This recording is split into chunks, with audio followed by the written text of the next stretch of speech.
नमस्कार, मी डॉक्टर मच्छिंद्र बांगर महाराष्ट्रातील आणि देशातील हवामान परिस्थितीसंदर्भात थोडक्यात अंदाज देणार आहे. आज मान्सूनपूर्व पावसाला सुरुवात झालेली आहे आणि त्याचा नेमकी कोणत्या मॉडेलनुसार अंदाज जुळतोय त्या संदर्भातला हा थोडक्यात व्हिडिओ आहे. या ठिकाणी आपल्याला स्पष्ट दिसतंय की थोडं कोल्हापूर आणि उत्तर कर्नाटकच्या भागात पावसाचं वातावरण तयार झालं आहे. आपण जर उपग्रहामध्ये सध्याची मेघगर्जनेसह पावसाची परिस्थिती बघितली तर आपल्याला कोल्हापूरच्या दरम्यान आणि थोडं केरळ, कर्नाटक या भागामध्ये वातावरण बदलताना दाखवण्यात आले. म्हणजे महाराष्ट्रामध्ये आज वादळी पावसाला सुरुवात झालेली आहे. पूर्व भारतामध्ये पाऊस आहे आणि नवीन WDचं वातावरण उत्तर भारतात येण्याची शक्यता वाढते आहे.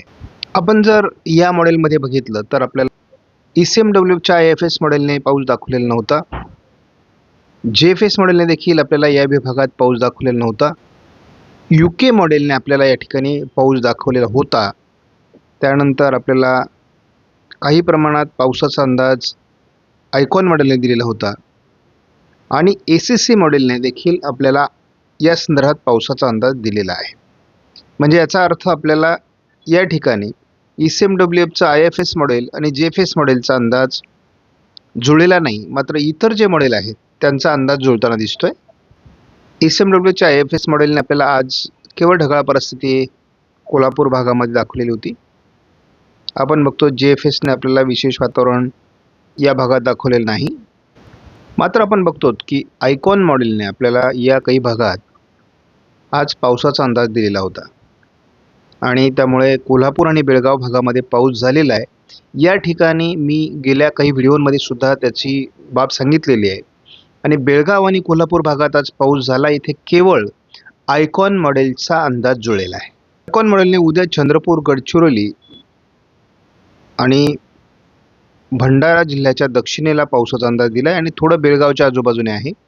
त्यामुळे एक लक्षात घ्या की आयकॉन मॉडेलचा अंदाज सध्या जुळतोय. कोल्हापूरच्या काही भागात मान्सूनपूर्व पाऊस सुरू झाला. हा बेळगावच्या भागामध्ये जे वातावरण आपल्याला दाखवलेलं आहे तर त्या भागातील हे पावसाळी वातावरण आहे आणि बेळगावच्या काही भागामध्ये आपल्याला आज गारपीट देखील झाल्याची नोंद आहे.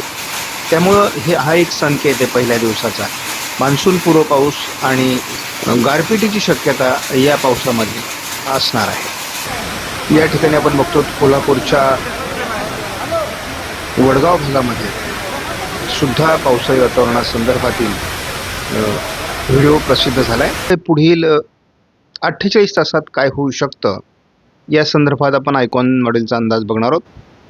17 तारखेला सकाळी देखील आपल्याला कोकण किनारपट्टीला पहिल्यांदा ढगाळ परिस्थिती निर्माण होईल असा अंदाज देण्यात आला आहे.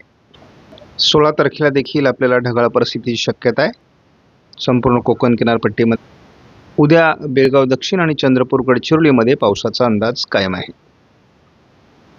आपणास व्हिडिओमधील माहिती महत्त्वपूर्ण वाटल्यास लाईक करा, शेअर करा, चॅनलला सबस्क्राईब करा. धन्यवाद. जय हिंद, जय महाराष्ट्र, जय बळीराजा.